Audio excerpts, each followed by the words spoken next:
આપણે ગુજરાતીઓ છે ને એ લગભગ બધા ફરસાણ ચણાની દાળ કે એના લોટનો ઉપયોગ કરીને બનાવતા હોઈએ છીએ, કારણ કે એમાંથી આપણને સૌથી વધારે પ્રોટીન મળે છે. તો આજે હું તમારી સાથે સેવ ખમણી અને ચટણીની રેસીપી શેર કરવાની છું. સેવ ખમણી છે એ પણ ચણાની દાળમાંથી જ બનાવીશું. તો સેવ ખમણી બનાવવાની એરિયા વાઇઝ અલગ અલગ રીત છે, કારણ કે ગુજરાત ઘણું મોટું છે. તો ગુજરાતમાં બધી જગ્યાએ સેવ ખમણી બને છે એ એક જ રીતથી નથી થતી.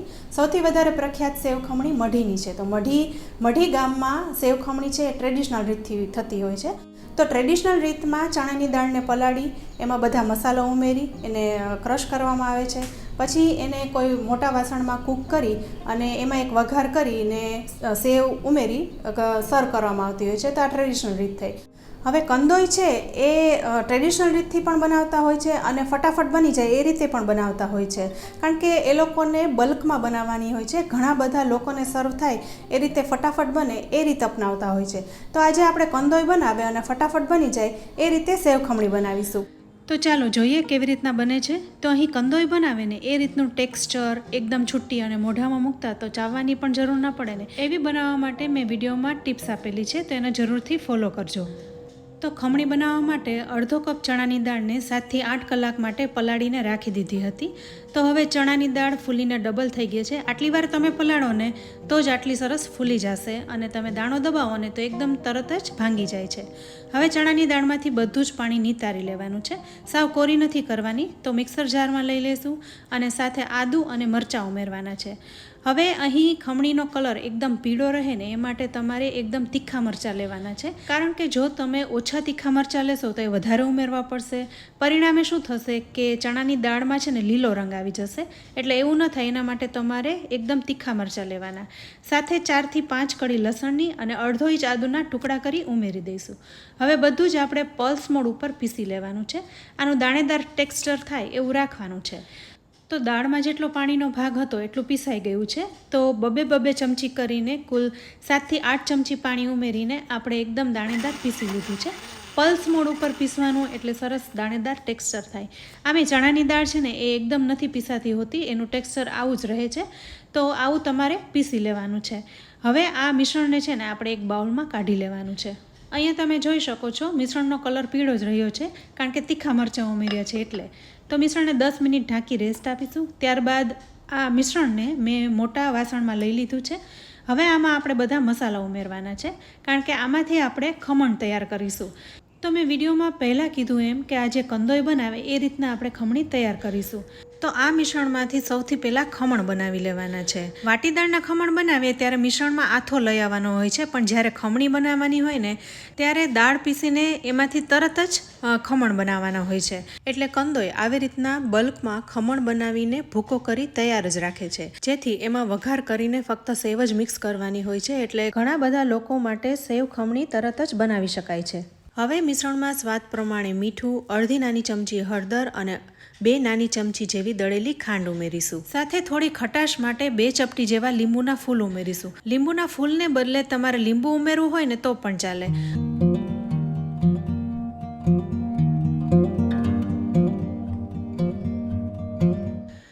તમે અહીં મિશ્રણની કન્સિસ્ટન્સી જોઈ શકો છો. આમાંથી આપણે ખમણ બનાવવાના છે.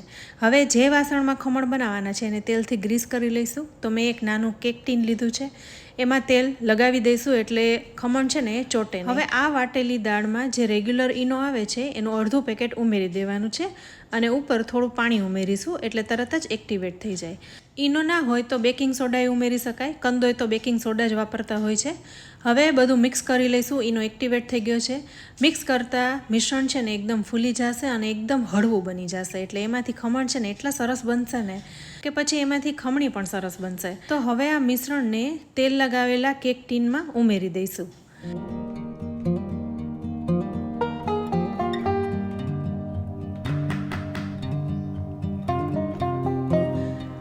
કેક ટીનને એકવાર થપથપાવી લઈશું એટલે મિશ્રણ એકદમ સેટ થઈ જાય.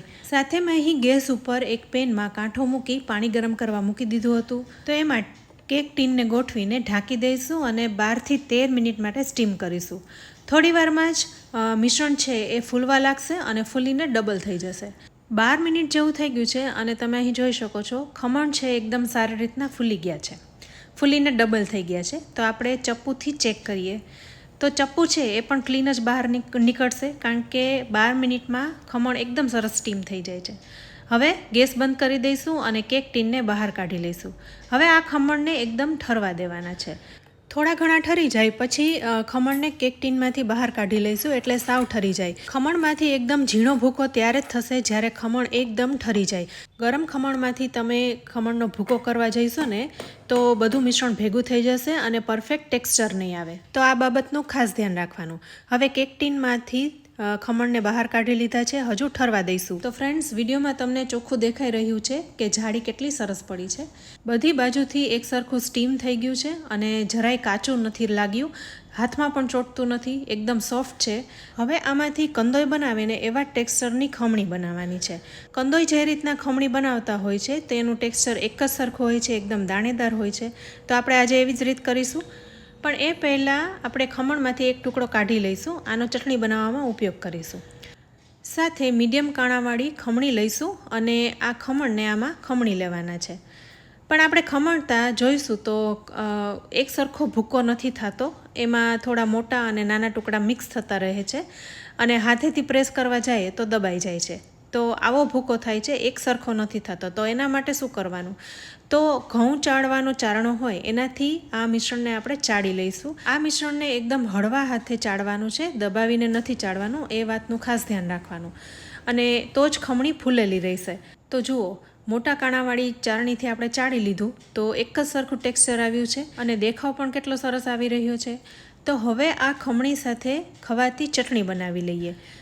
આ ખમણી સાથે થોડી લિક્વિડ જેવી ચટણી ખવાતી હોય છે. તો એના માટે મેં અડધો કપ જેવી કોથમીરને ધોઈ લીધી છે. સાથે મેં પહેલાં કીધું એમ ખમણનો એક ટુકડો કાઢી લીધો છે, મરચાં અને આદું લીધું છે. અહીંયા કોથમીરને ધોઈ લીધી છે અને એને ઝીણી સમારી લીધી છે. સાથે આદું, મરચાં અને ખમણના ટુકડાનું ઉમેરીને સ્વાદ પ્રમાણે મીઠું ઉમેરી દઈશું અને 1/8 કપ જેવું પાણી ઉમેરીશું. પાણી અહીં ઠંડુ ઉમેરવાનું, એટલે કલર છે ને સરસ આવે. તો અહીં ચટણીને આપણે લિક્વિડ જ બનાવવાની છે, પણ પહેલાં થોડું પાણી ઉમેરીને પીસી લેવાની, એટલે સરસ પીસાઈ જાય. ચટણીને અહીં દરદરી જ પીસવાની છે, સાવ પેસ્ટ નથી કરવાની. હવે ચટણી પીસાઈ ગઈ છે તો ફરી 1/8 કપ પાણી ઉમેરી દઈશું અને ચટણીને મિક્સ કરીને બાઉલમાં કાઢી લઈશું. તો તમે જોઈ શકો છો ચટણીનું ટેક્સચર એકદમ સરસ છે અને કલર પણ સરસ આવ્યો છે. સાથે ચટણીમાં એક નાની ચમચી દળેલી ખાંડ ઉમેરીશું. ચટણીમાં વધારે પડતી ગળાશ નથી ઉમેરવાની, માત્ર 1 ચમચી જ પૂરતી છે.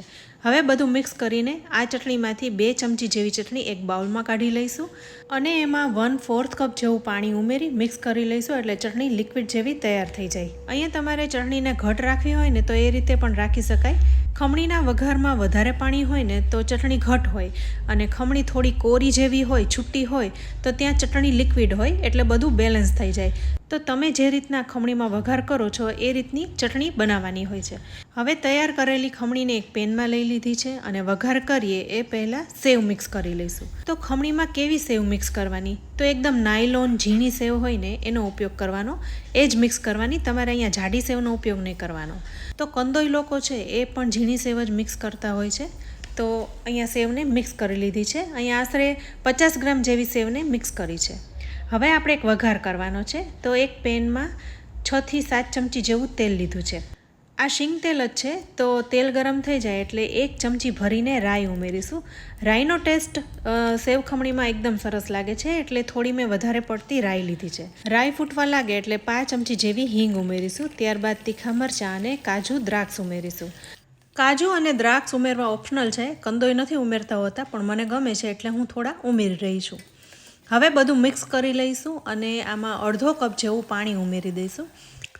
ખમણી સોફ્ટ બને એટલે વઘારમાં પાણી ઉમેરાતું હોય છે. અડધો કપ પાણી ઉમેરીને ગરમ થઈ જાય એટલે એમાં 2 ચમચી જેવી ખાંડ ઉમેરી દેવાની છે. દળેલી ખાંડનો ઉપયોગ કરીશું જેથી જલ્દી ઓગળી જાય.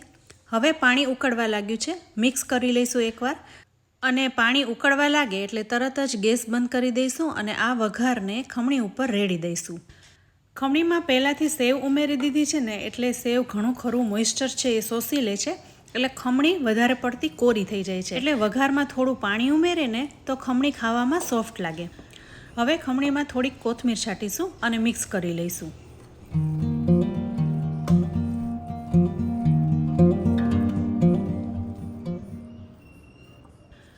હવે બધું જ મિક્સ થઈ ગયું છે અને અહીં ખમણી તૈયાર થઈ ગઈ છે. તો ફ્રેન્ડ્સ, વિડીયોમાં બતાવેલી ટિપ્સને તમે યોગ્ય રીતના ફોલો કરશો ને તો તમારી ખમણી પણ આટલી સરસ બનશે અને ઘરમાં મહેમાન આવ્યા હોય ત્યારે પણ ફટાફટ તૈયાર કરી શકાય છે. તો ફ્રેન્ડ્સ, હવે આ ખમણીને ડીશમાં પીરસી લઈએ. અહીંયા ખમણીને ફરીથી ઝીણી સેવ, કોથમીર અને દાડમથી ગાર્નિશ કરીશું, જેથી વધારે ટેસ્ટી લાગે. તો ફ્રેન્ડ્સ, તમને આજની ખમણીની અને ચટણીની રેસીપી કેવી લાગી? તમે પણ આ રીતના બનાવજો અને તમારો ફીડબેક અમને કમેન્ટ બોક્સમાં જરૂરથી આપજો. રેસીપી સારી લાગે ને તો વિડીયોને લાઇક અને શેર કરજો. સાથે અમારી ચેનલ કિચન સિરીઝને સબસ્ક્રાઈબ કરી લેજો અને અમારા ફેસબુક પેજને લાઇક કરી ફોલો કરજો. તો ફરી મળીશું આવી એક ઉપયોગી રેસીપી સાથે. ત્યાં સુધી આવજો.